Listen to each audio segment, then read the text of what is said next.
Hello नमस्कार good morning मेरे जिगर के टुकड़ों, आप सभी का GSGL 2.0 यूट्यूब चैनल पर दिल खोल कर स्वागत है। दोस्तों, हमेशा की तरह हमारा आज का पहला मोटिवेशनल, जैसा कि आप सभी लोग जानते हैं, मैं अपने वीडियोज़ को शुरुआत करने से पहले आप लोगों के लिए एक मोटिवेशनल बातें बताता हूँ।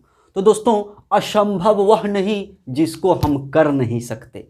असंभव वह नहीं जिसको हम कर नहीं सकते, असंभव तो वह होते हैं जिन्हें हम करना ही नहीं चाहते। चलिए दोस्तों, इसी मोटिवेशनल कोड के साथ मैं अपने आज के टॉपिक, आज के क्लास को स्टार्ट करता हूं। दोस्तों, पिछले वीडियोज़ में मैंने आप लोगों को, जी हाँ दोस्तों, प्राचीन भारत के बारे में मैंने एक वीडियो डिस्कस किया था। यानी कि प्राचीन भारत के इतिहास का मैंने पहला टॉपिक एक वीडियोज़ में डाला था और उसी का जो है दूसरा टॉपिक है। हम लोग पढ़ रहे थे प्राचीन भारत के इतिहास में जो है, ये भारत का जो इतिहास का जो स्रोत है, यानी भारत की जानकारी किन किन स्रोतों से मिली है उसके बारे में हम लोग पढ़ रहे थे। तो हम लोगों ने पिछले वीडियोज़ में वेद, जी दोस्तों, ऋग्वेद के बारे में बहुत अच्छे से कवर किए हैं और उसी सिलसिला को मैं आगे बढ़ाने के लिए आज मैं लेकर आया हूँ यजुर्वेद। जी दोस्तों, यजुर्वेद और सामवेद को हम लोग अच्छे से एक एक पॉइंट्स को डिस्कस करेंगे, जो हमारी तैयारी को मजबूत बनाने में यह वीडियो बहुत ही कारगर साबित होगा। चलिए मेरे विद्वान साथियों, बिना समय गवाए हुए मैं अपने टॉपिक पे आता हूं। दोस्तों, यहाँ पे स्पष्ट रूप से लिखा हुआ है यजुर्वेद। तो दोस्तों, यजुर्वेद कहने से सबसे पहला क्वेश्चन आपके दिमाग में आएंगे, जो आखिर ये यजुर्वेद है, इसकी रचना किसने किया, यानी कि इसको लिखा किसने। दोस्तों, तो मैं बता दूं, इसका जो रचना है दोस्तों, यह अपौरुष द्वारा किया गया है। दोस्तों, अपौरुष का अर्थ होता है किसी व्यक्ति द्वारा इसकी रचना नहीं किया गया है।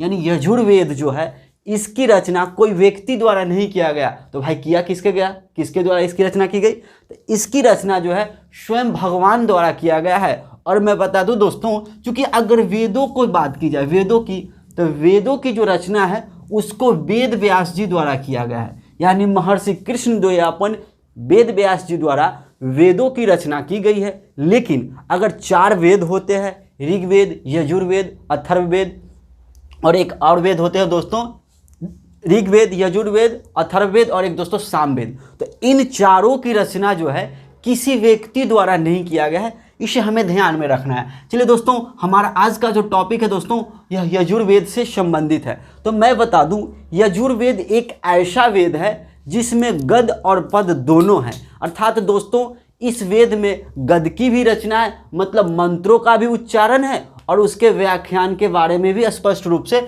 लिखा गया है। तो चलिए दोस्तों, हम लोग यह डिस्कस करने का कोशिश करेंगे, जानने का कि यह आखिरकार यजुर्वेद के कौन से पार्ट में मंत्रों की रचना है और किस पार्ट में जो है उसका व्याख्यान किया गया है। तो यजुर्वेद को 2 भागों में बांटा गया है, एक है शुल्क यजुर्वेद और नेक्स्ट है दोस्तों कृष्ण यजुर्वेद।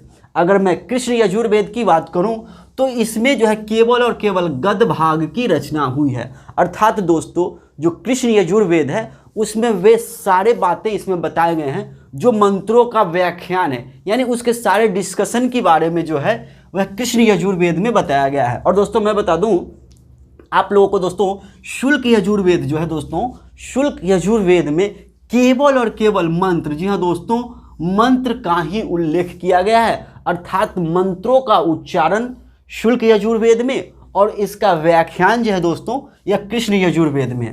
चलिए दोस्तों, मैं आगे की तरफ बढ़ता हूं। दोस्तों ध्यान दीजिएगा, अगर मैं यजुर्वेद की बात करूं तो इस वेद को पढ़ने वाले ऋषि, बहुत इंपॉर्टेंट क्वेश्चन दोस्तों, अगर आप प्रीवियस ईयर एग्जाम का कोई भी पैटर्न उठा के क्वेश्चन देखिए तो यहाँ से क्वेश्चन जरूर से जरूर आते हैं दोस्तों। यानी इस वेद को पढ़ने वाले, अर्थात दोस्तों जो यजुर्वेद पढ़ते थे उसके ऋषि को या पुरोहित को क्या कहा जाता था? तो आपको 100% यह ध्यान में रखना है दोस्तों, अधर्व्यू। यानी जो यजुर्वेद थे उसके पढ़ने वाले ऋषि को अधर्व्यू कहा जाता था। दोस्तों, मैं आप लोगों को बता दूं, हमारा जो वीडियो है वह रोट लर्निंग को बढ़ावा देना नहीं है। यानी मैं जो ये वीडियोस आप लोगों के बीच बना रहा हूं, इसको मैं कभी नहीं कहता कि आप इसको रट लीजिए, क्योंकि दोस्तों आप अगर वीडियोस को रटिएगा तो आपको कुछ समय बाद वो दिमाग से निकल जाएंगे। लेकिन अगर चीज़ों को, आप कंसेप्ट को समझने का प्रयास कीजिएगा तो मैं उम्मीद करता हूं कि आपके तैयारी, आपके एग्ज़ाम तक जरूर आपके दिमाग में रहेंगे। जैसे मैंने दोस्तों यजुर्वेद के बारे में डिस्कस किया, इसको 2 भाग में बांटे, एक कृष्ण यजुर्वेद और एक शुल्क यजुर्वेद। मैंने बताया दोस्तों जो यजुर्वेद है वह गद और पद दोनों वाला वेद है। तो गद वाला वेद जो है कृष्ण यजुर्वेद है और जो पद वाला वेद है वह शुक्ल यजुर्वेद है। चलिए दोस्तों, मैं इस सिलसिला को आगे बढ़ाने की प्रयास करता हूँ। दोस्तों यहाँ लिखा हुआ है यजुर्वेद की विशेषता। यह दोस्तों, यह जो यजुर्वेद है इसकी क्या विशेषताएं हैं, तो इस वेद में जी दोस्तों ध्यान दीजिएगा, कर्म कांड की प्रधानता की गई है। यानी जो कर्म कांड होते हैं, जितने भी कर्म कांड है, अब कर्म कांड ये जो वर्ड्स है, यह हिंदी का एक बहुत ही शुद्ध वर्ड्स के बारे में अगर मैं बता दूं दोस्तों, कर्म कांड का मतलब होता है, जैसे मान लीजिए कोई भी कर्म होता है, जैसे मान लीजिए कोई लोग डेथ कर गए, तो हम लोग अमूमन जानते हैं कि किसी भी लोग की मृत्यु होती है तो उनके बाद श्राद्ध कर्म होता है, या किसी बच्चे का अगर जन्म होता है तो दोस्तों उसके लिए जो है एक छठी टाइप का जो ओकेजन होता है वो करते हैं, या जनेऊ का ओकेजन करते हैं। डेट मीन्स क्या, या शादी विवाह का जो भी कर्म होते हैं, मतलब कहने का मतलब दोस्तों जितने भी कर्म से संबंधित बातें हैं वह कर्म की प्रधानता जो है यजुर्वेद से ही हमें मिलता है। दोस्तों अगर मैं बात करूं और इसकी दूसरी सबसे बड़ी विशेषता, ये दोस्तों अगर यजुर्वेद की दूसरी सबसे बड़ी विशेषता जो इसे खास बनाती है, जिसको मैंने बता दिया, यह गद और पद दोनों वाला है, यानी कि इसकी रचना गद में भी हुई है और पद में भी हुई है। दोस्तों अगर मैं नेक्स्ट पॉइंट की अगर बात करूं यजुर्वेद से संबंधित, तो इस वेद में जी हाँ दोस्तों यज्ञों एवं नियमों, जी हाँ दोस्तों बहुत इंपॉर्टेंट, क्योंकि अभी यज्ञ का सीजन चल रहे हैं आप लोग जानते हैं, तो जितने भी ये यज्ञ जो हो रहे हैं उसके नियमों, उसके विधि विधान से संबंधित सारी बातें जो है, यानी विधि विधानों का जो उल्लेख है दोस्तों, यह यजुर्वेद में ही किया गया है। यानी आप अगर देखते होंगे तो जब भी यज्ञ योग का आयोजन होता है तो उसमें जो है ब्राह्मणों द्वारा, पुरोहित द्वारा जो है दोस्तों वह मंत्रों का उच्चारण किया जाता है और उसका बाद में फिर व्याख्यान भी किए जाते हैं। तो वह यज्ञ से संबंधित जो है मंत्रों का उच्चारण, व्याख्यान, यानी यज्ञ के विधि विधान जो है दोस्तों यह यजुर्वेद से संबंधित है।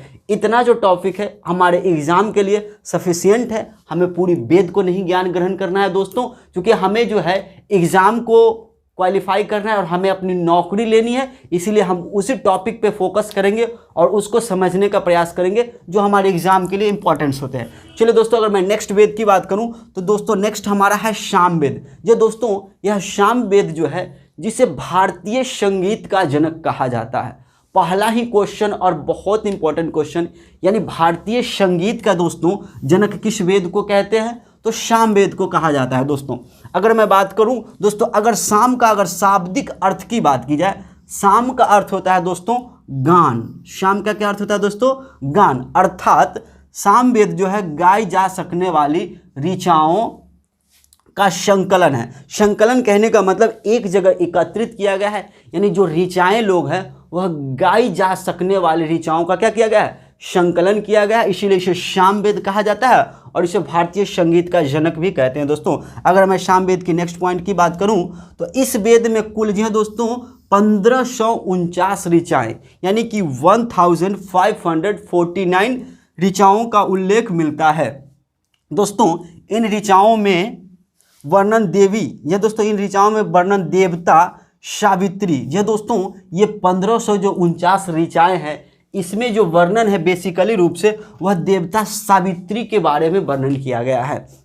यानी मैं बात करूं ये जो देवता सावित्री है वह कौन है दोस्तों, तो यह देवता सावित्री यानी कि सूर्य की उपमा जो है, देवता सावित्री यानी कि सूर्य का वर्णन जो है यह कुल 1549 ऋचाओं में किया गया है। अगर मैं सामवेद के नेक्स्ट इंपॉर्टेंट पॉइंट की बात करूं दोस्तों, तो इस वेद में जो दोस्तों इस वेद के मंत्रों के पाठकर्ता बहुत इंपॉर्टेंट, इस वेद के जो मंत्र के जो पाठ करता है अथवा पुरोहित है या इन मंत्रों का जो उच्चारण करते हैं दोस्तों उन्हें उद्गाता कहा जाता है। यानी सामवेद के मंत्रों के उच्चारण करने वाले को उद्गाता कहते थे। अगर मैं बात करूं यजुर्वेद की दोस्तों, तो यजुर्वेद के जो मंत्र है उसके जो उच्चारण करने वाले थे उनको हम क्या बोलते थे दोस्तों, तो मैं स्पष्ट रूप से आपको पहले ही पॉइंट पे लिखा था अधर्व्यू।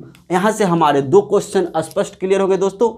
यजुर्वेद के जो पाठ करता है उनको अधर्व्यू कहते हैं और सामवेद के जो पाठ करता है उन्हें हम लोग क्या कहते थे, उद्गाता कहते हैं। तो दोस्तों यहाँ तक ये सारी बातें मैंने आप लोगों को समझाने का प्रयास किया।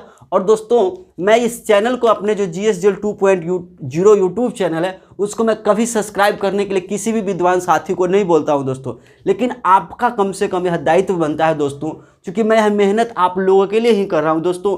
तो कम से कम इस वीडियोज़ की जिन्हें ज़रूरत है उनके पास आप ज़रूर से ज़रूर शेयर करें और आप ज़रूर से ज़रूर हमें कमेंट करें ताकि मैं इसमें और कुछ बेहतर आपके लिए कर सकूं। तब तक के लिए दोस्तों आप लोग अपना ख्याल रखिएगा, खुश रहिएगा। थैंक यू, जय हिंद।